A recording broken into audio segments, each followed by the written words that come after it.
I'd like to talk more about on a security level basis now. And you've written in the past, you've talked about Moats, and one of the companies, which is probably a good segue into the more activism role that you take on at the fund.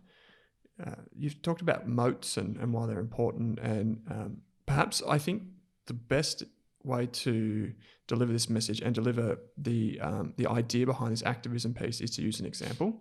So perhaps you can talk about how you found a company when it's worked well, and then maybe as you go through that, like why the moat is important to you, and why finding companies that are competitively advantaged plays a role in your investing. Definitely, as you, I guess, build positions over time or find companies, it's vital to make sure that they can remain competitive and they can have a advantage over someone else coming along. And just like as an example, like potentially like Afterpay, it's a great business and it's an Australian success story and it's done very well, but do they have a strong moat in terms of, now there's a Split It or Zip, and what stops other people competing and coming in? And I guess same with Amazon in a way, like does it have a moat, and potentially that's its infrastructure and other things. So it's important to dig down and look what makes that business strong and what's going to remain. I guess they don't have to compete on price and margin. Biotechnology and healthcare is particularly interesting, that you have patent protection and you essentially run a monopoly. So it's very difficult to get a product through to market, but should you get there, you have a window without competition. And yeah, I guess the example that was our activism piece, as I sort of mentioned, we wanted to find businesses where we thought we could add value, take a long-term position on the company, share our research, like buy-side research. We dig very deep when we do those. And then, if we do that with a company, introduce them to other fund managers and other people or our investors and share that information, the options that they give us that upside should we get the call correct. So just to pause you for a second there. So for listeners' benefit, you would go to a company that you've already looked at or you're looking at, and you would say, this is who we are. We'll do our research on you, and we're willing to publish that research. Yeah. So we will buy the position anyway. But it's a matter of, once we're in the stock, it's like, well, hey, if you sign a mandate with us, we can actually buy more because we will get to know the company and do so much more work with them even more. And I guess it's a bit of a selling point for them, but then we can also do work that we can share with others and bring the story to more people. Companies, especially and typically they're sub 100 mil market cap businesses, they want to find new investors and they go to brokers or other places, but they always want to do a capital raising or a corporate deal. And it's quite hard, I guess, to find that sort of offering of someone who isn't just selling something for the hell of it. Like, we bought that stock. I like your company. I think you're doing great. I think you're undervalued. I think I can introduce you to people. I think I can help you. But, if we do this and I spend a lot of time and effort doing it, as we said, time is precious. We want to get compensated and give it back to our investors. So we negotiate an options package. Exactly. So if they went to a broker, this would be exactly what happens. They would say, hey, we'll write research for you and take you on roadshows and do all these things for you. But hey, we want to get paid 10 grand a month. We want options. We want a retainer. We want first access to cap raisings, etc. And they negotiate a package with the company, and they go from there. So it's a similar thing, but we just say, we don't want any of the money. We just want the options. We want to align our goals with you. We will buy in the screen. We'll buy the stock on the market. We will publish notes and we'll help you, tell the story. As I said, if I maintain a good track record, and that is vital to us, is building that brand up and only focusing on deals. We are a fund manager first. This is a separate, cherry on top, so to speak. Fund manager first, we will buy that stock anyway. If they want to do this deal with us, we will work with the company with their long term. We have a view. If we publish research or do anything like that, I'm typically in the stock for a long time. We're not thinking about the short term. I'm looking on that longer term horizon, 3 to 5 years. And that's why it's important in finding a business with a strong moat who has that asymmetric upside potential, and it's not a pump and dump or things like that. So it's very important to find those. It's very hard to find those. As I said, we published it on a company called Paradigm, and we had a lot of inbound, like, oh, hey, can you do that for us? And unless it's an investment that we want to make, we don't do it. So it's very important to maintain that brand and build a good network of people that value and follow what we do. And does working so closely with the company, does that, I imagine that gives you a lot more exposure to operations or things of that nature, so where you can actually look under the hood and have time with management? Because sometimes it's scarce, trying to get time with management. Yeah, it's very tough sometimes. And I do think that being a fund manager, we get a lot more airtime and airtime with management, or allow ability for context around, you go on mine site visits, or you go and visit production facilities and talk to like experts in the field, or ask for introductions to other parties or their service providers. Like, can I check that your providers are happy, or they're, what you're telling me is true? So that level of, I guess, granularity that we get, it's part of the job, and it's what we've done. And always, I guess, broking is, they get that sort of view under the hood as well, as opposed to being a retail investor. And essentially, that's our job. So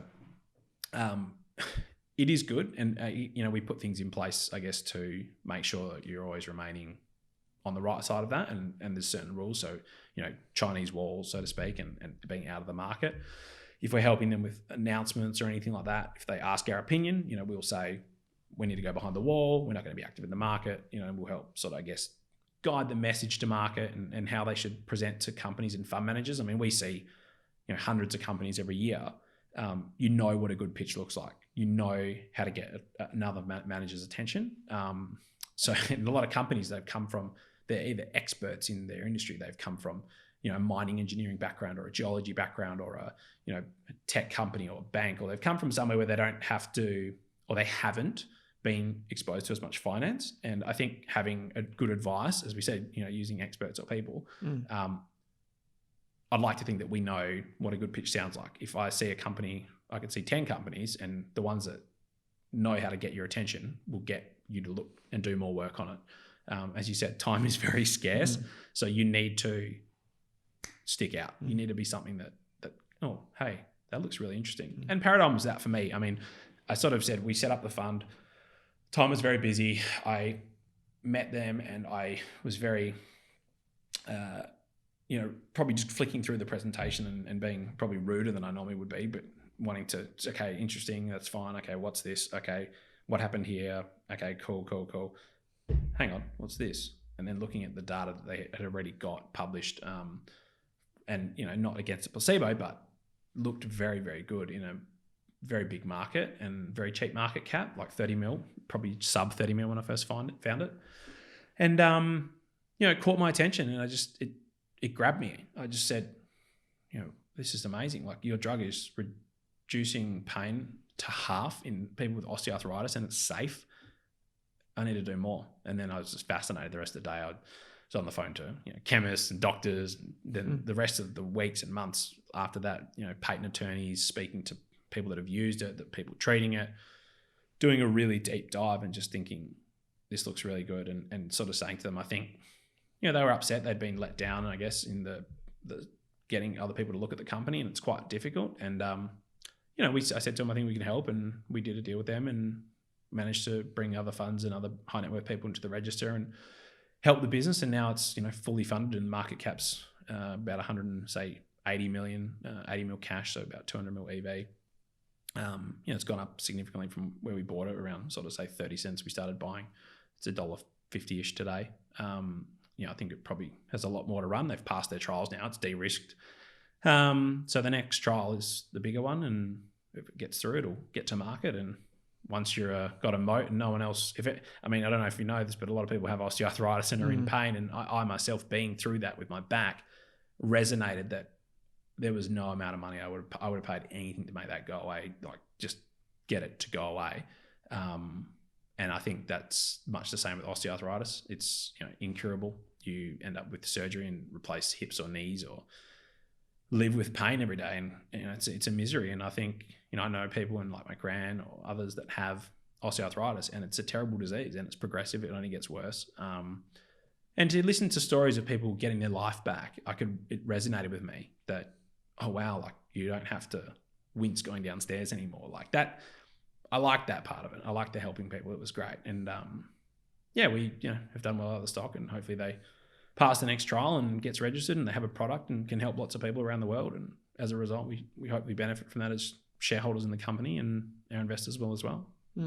So just to round this out for listeners, because you did this work on them earlier on, you got given these options. Effectively, you put them into the fund for your investors. So you don't keep them; they go into the fund. They go all back to the investors. So if I was broking and I did the note with them and we did that, we'd work out the value, but there was circa about, say, $1.1 million in my pocket, as opposed to now we've given that to our investors, much to the detriment of my wife's happiness. But that was the whole premise of the business. If you give back more and our investors make more money, they'll give more to us and they want to be invested with us and they agree with what we do. And hopefully over time, that'll ideally keep adding and building our performance and allow us to make more for our investors and give more back. So, hopefully the business model continues to work well and, hopefully we can continue to find good businesses that will do that. But as I sort of mentioned, I've seen it happen on the broking side and, I was a beneficiary of it myself. But the level of upside you can make from extra leverage or options or position that you have and essentially get given or it's, very, very cheap to buy, very cheap exposure. If the company does well, it's very hard to not make money from those. So, I guess it's just about giving back and, we just give it back to our investors and hopefully we can continue to do that. I suppose when I saw it, I didn't really understand it because I wasn't from the industry. Do you ever get any pushback from people that say, don't understand it or worry about it in terms of being like the Chinese walls and things like that you mentioned? I guess that side's probably more on the corporate side. The research note, obviously we spend a lot of time doing. It's probably no more or no different to what a broking house would do, or any sort of, I guess, research. It's what we do anyway when I find a small company, probably not to the same level because I'm obviously publishing it for others. My own notes are probably a lot more sloppy than what gets published, but I'm the only one that needs to read those. So I guess, as I said, the business model probably sounded easier in my own head, a bit naive and thinking that people would understand it, but I guess they don't also understand the level of what happens behind the scenes. It's probably maybe like the politics in a way. People don't potentially understand all the inner workings of what happens or how things happen. It's just what you see and how deep you want to look. So probably, to be honest, yes, less understanding. Probably some people think, oh, well, they got paid for this or whatever, but if I publish the note anyway, we've got a position. Like, of course, we are in the stock. I think everyone has an agenda or something. But we try to remove those conflicts. I try to say, we've done this and I've given it to our investors. You want to be an investor in the fund and get them, you can come in. If you're a wholesale investor, you can come in. And we'll continue to do that.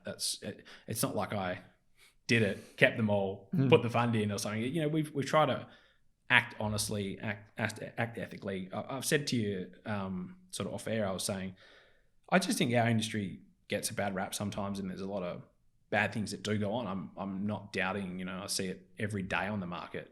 It's just about being a good person. I think just try and do the right thing by people, have fun while doing it and, try not worry too much. There's enough things to worry about.